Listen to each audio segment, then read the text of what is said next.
So the Sydney as we know it, obviously first colonised by Europeans in 1788, and prior to that with many Aboriginal people living in that particular area on the banks of what is now known as Sydney Harbour. Where's it going in the future? Well, it's going to continue to grow. In terms of what might be some challenges, here's some things to think about. Have a read through those dot points and then we'll move on.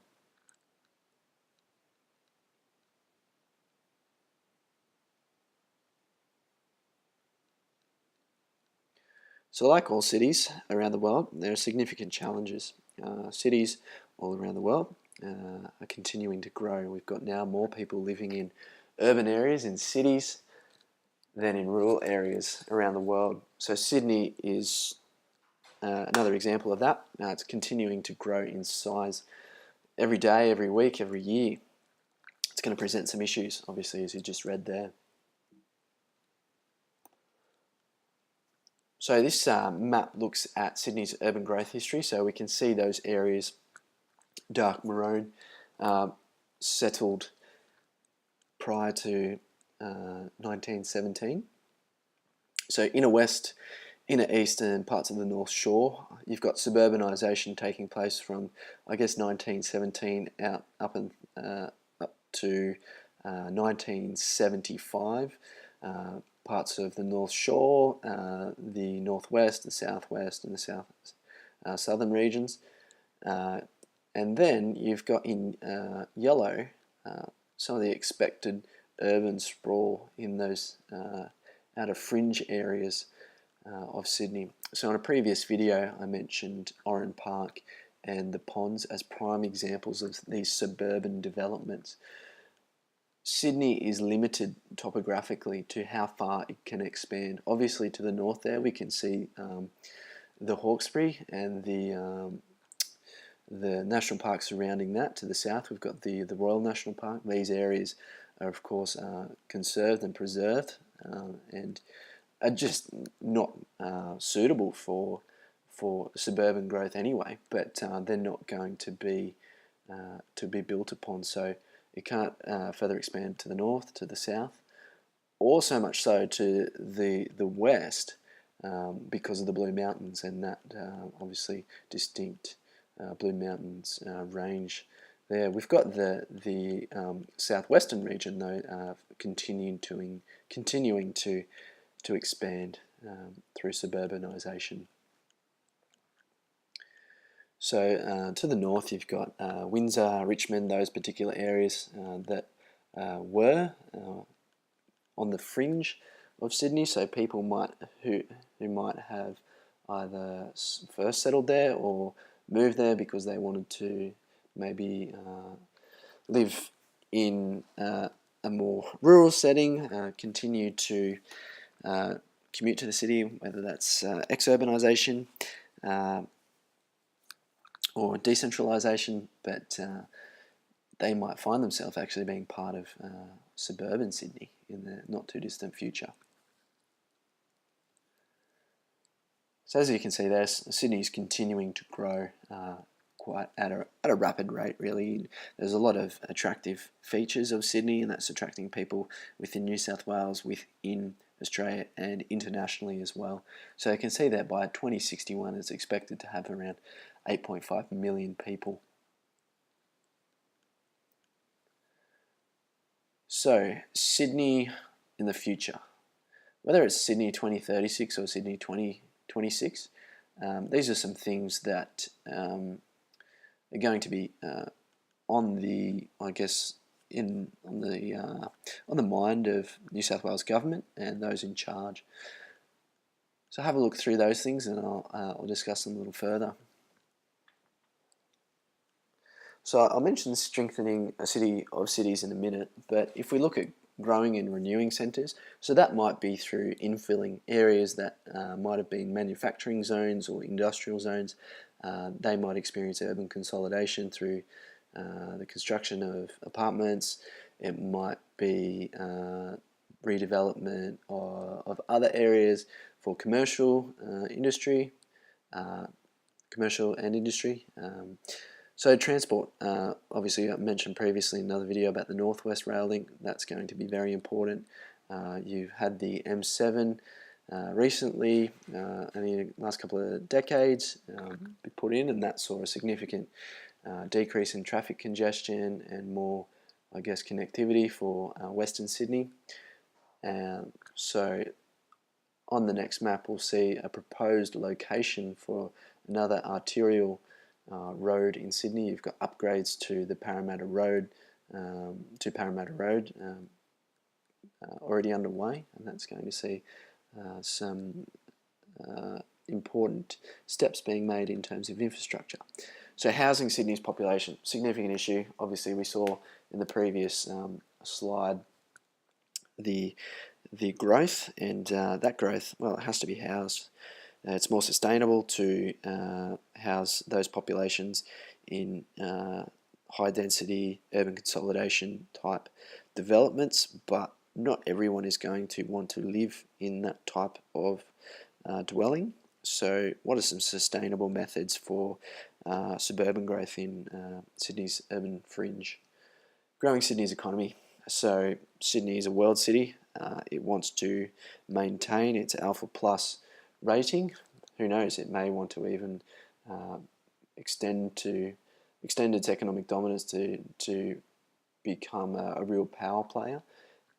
What does it need to do to maintain that? Well, continue to grow global Sydney, so that arc that extends from Botany Bay through the CBD, North Sydney, Macquarie Business Park and out to Parramatta.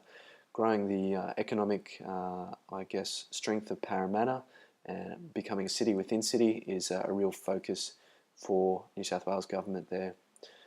So balancing land use, so suburbanisation, urban sprawl, how can we balance that?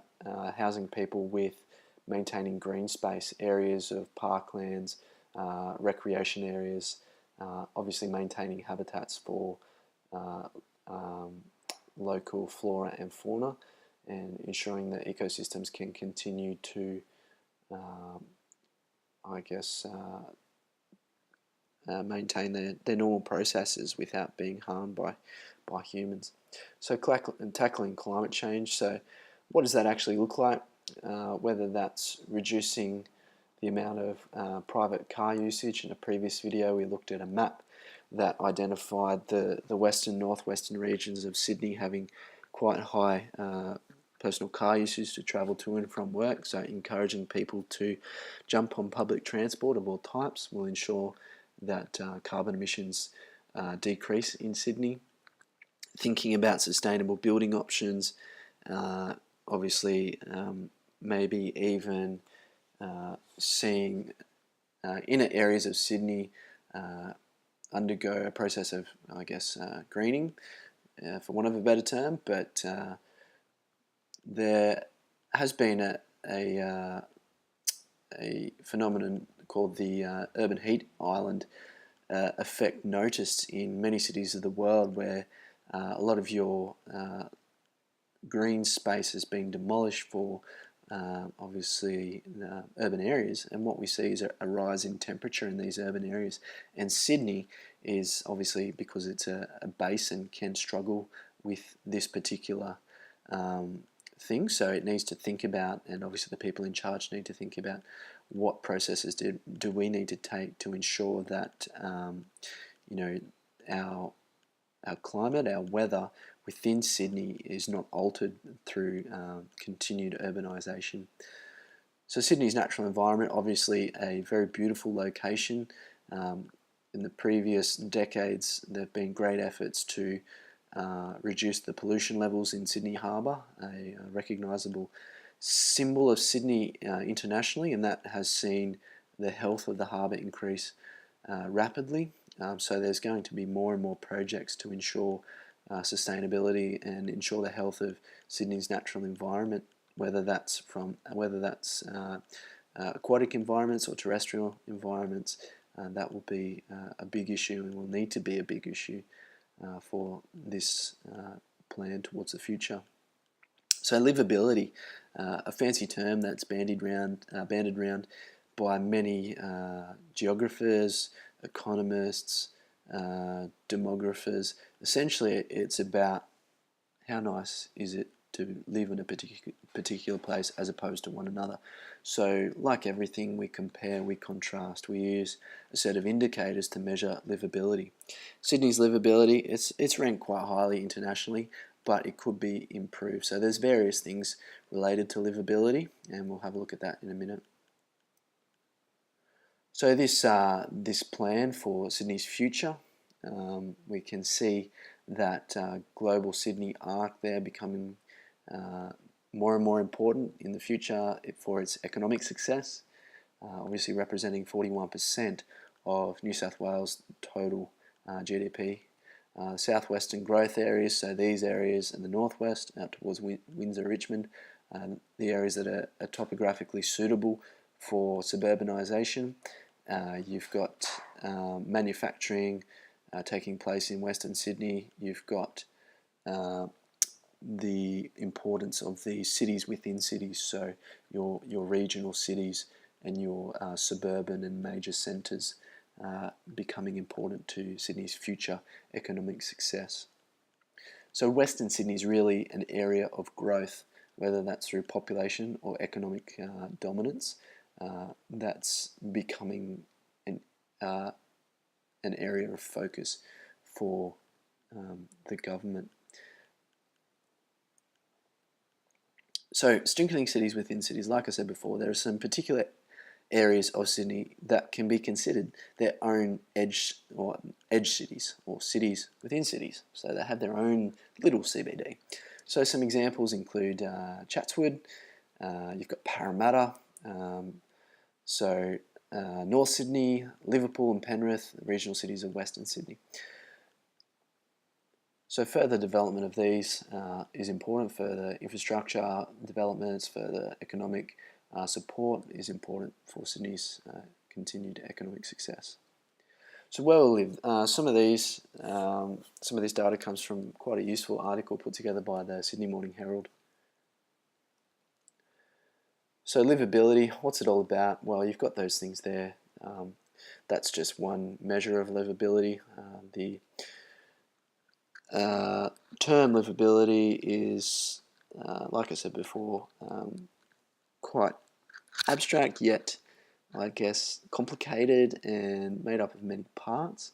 So there's a lot to it, and what we can see here is that this is a definite focus for Sydney. So it's about employment opportunities, making sure that Sydney's free of congestion, making sure that there's affordable housing options, which is a big issue for Sydney, that there's physical and social infrastructure as needed for the community, about achieving social equity and inclusion. So they're all the things that are going to be a focus and are a focus for urban planners and people involved in mapping the way of Sydney's future. And I guess this is important because when people look at these livability ratings, there are some areas of Australia that excel in terms of the livability rating. So as we can see here, Sydney's #1 competitor within Australia continues to beat it.